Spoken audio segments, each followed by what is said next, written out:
Hello, good morning, ಶುಭೋದಯ. ಇವತ್ತಿನ ನುಡಿ ಮುತ್ತು ಏನಪ್ಪ ಅಂತ ಅಂದರೆ, ನಮ್ಮನ್ನು ಕೊಲ್ಲುವುದು ಯಾವುದು ಅಂತ ಹೇಳ್ತಾ ಇದ್ದಾರೆ ಇವತ್ತಿನ ಕಥೆಯಲ್ಲಿ. ಒಬ್ಬ ಪ್ರಯಾಣಿಕ ಇರ್ತಾನೆ. ಅವನು ಒಂದು ಊರಿನಿಂದ ಇನ್ನೊಂದು ಊರಿಗೆ ಪ್ರಯಾಣ ಬೆಳೆಸಬೇಕಾದ್ರೆ ಅವನಿಗೆ ತುಂಬ ದಣಿವಾಗತ್ತೆ. ದಾರಿ ಮಧ್ಯದಲ್ಲಿ ಒಂದು ಮರದ ಕೆಳಗಡೆ ವಿಶ್ರಾಂತಿಗೋಸ್ಕರ ಮಲಕ್ಕೊಳ್ತಾನೆ. ಅದೇ ಮರದ ಪಕ್ಕದಲ್ಲಿ ಒಂದು ಬಿಲ ಇರುತ್ತೆ. ಆ ಬಿಲದಿಂದ ಒಂದು ಹಾವು ಬರುತ್ತೆ. ಹಾವು ಬಂದು ಆ ಪ್ರಯಾಣಿಕನನ್ನು ನೋಡುತ್ತೆ. ನೋಡಿ ಆ ಪ್ರಯಾಣಿಕರಿಗೆ ಏನೂ ತೊಂದರೆ ಕೊಡೋದಿಲ್ಲ. ಅದು ಕೇವಲ ಹತ್ತಿರ ಹೋಗುತ್ತೆ, ಸುಮ್ಮನೆ ಒಂದು ಸಾರಿ ಮುಟ್ಟುತ್ತೆ, ಕಚ್ಚೋದಿಲ್ಲ, ಕೇವಲ ಮುಟ್ಟುತ್ತೆ ಅಷ್ಟೆ. ಅವನು ಆ ನಿದ್ರೆಯಿಂದ ಎದ್ದು ಏನಾಗ್ತಿದೆ ಅಂತ ನೋಡೋ ಅಷ್ಟೊತ್ತಿಗೆ ಆ ಹಾವು ಬಿಲದ ಒಳಗಡೆ ಹೋಗುತ್ತೆ. ಆದರೆ ಇನ್ನೊಂದು ಕಡೆಯಿಂದ ಇಲಿ ಬಂದು ಅವನ ಸುತ್ತ ಓಡಾಡ್ತಾ ಇರುತ್ತೆ. ಅವನಿಗೆ ಕೋಪ ಬಂದ್ಬಿಡುತ್ತೆ.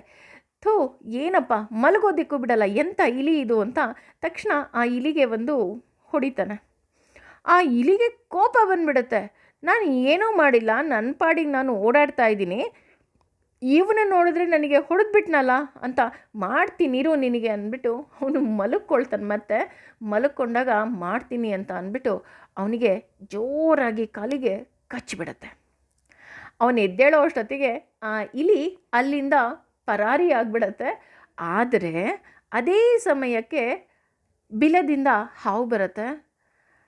ಅವನು ಆ ಹಾವನ್ನು ನೋಡಿ, ಹಾವು ನನಗೆ ಕಚ್ಚಿತು ಅನ್ನುವ ಗಾಬರಿಯಲ್ಲಿ ಅವನಿಗೆ ಏನು ಮಾಡಬೇಕು ಗೊತ್ತಾಗೋದಿಲ್ಲ.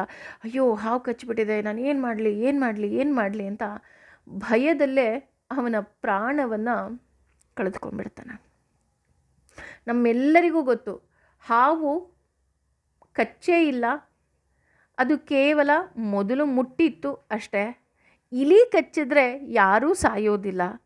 ಆದರೆ ಇಲಿ ಕಚ್ಚಿದ್ದನ್ನು ಹಾವು ಕಚ್ಚಿತು ಅಂತ ತಿಳಿದು ಆ ಭಯ ಅವನನ್ನು ಸಾವಿನ ದವಡೆಗೆ ಹಾಕತ್ತೆ.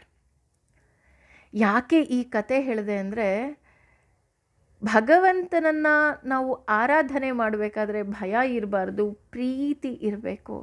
ಯಾಕೆಂದರೆ ಭಗವಂತನೇ ಭಗವದ್ಗೀತೆಯಲ್ಲಿ ಆಣೆ ಮಾಡಿ ಹೇಳ್ತಾನೆ, ನಿನ್ನನ್ನು ನಾನು ರಕ್ಷಣೆ ಮಾಡ್ತೀನಿ, ನಿನ್ನನ್ನು ನಾನು ಪ್ರೀತಿಸ್ತೇನೆ ಅಂತ. ಹೀಗಿರಬೇಕಾದ್ರೆ ಭಗವಂತ ನಮ್ಮನ್ನು ಅಷ್ಟೊಂದು ಪ್ರೀತಿಸಬೇಕಾದ್ರೆ ನಾವು ಭಯ ಪಡೋ ಅವಶ್ಯಕತೆ ಇದೆಯಾ? ಹಾಗಿದ್ರೆ ಭಕ್ತಿ ಅಂದರೆ ಏನು? ಭಕ್ತಿ ಅಂದರೆ ಶ್ರದ್ಧೆ ಮತ್ತು ಪ್ರೀತಿಯ ಸಮಾಗಮವೇ ಭಕ್ತಿ.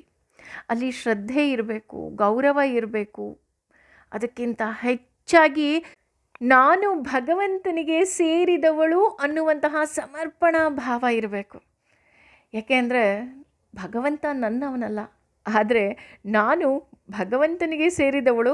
ಹಾಗಾಗಿ ಭಗವಂತ ನನ್ನನ್ನು ರಕ್ಷಣೆ ಮಾಡ್ತಾ ಇದ್ದಾನೆ ಅಷ್ಟೆ. ಏನಂತೀರಾ? ಯೋಚನೆ ಮಾಡಿ. ಹಾಗೆ ಭಗವಂತನ ನಾಮಸ್ಮರಣೆ ಮಾತ್ರ ನಿಜಕ್ಕೂ ಸಹ ಬಿಡಬೇಡಿ. ಯಾಕೆಂದರೆ ಕಲಿಯುಗದಲ್ಲಿ ನಾಮಸ್ಮರಣೆಯೇ ಮುಖ್ಯ. ಯೋಚನೆ ಮಾಡಿ. Okay, thank you.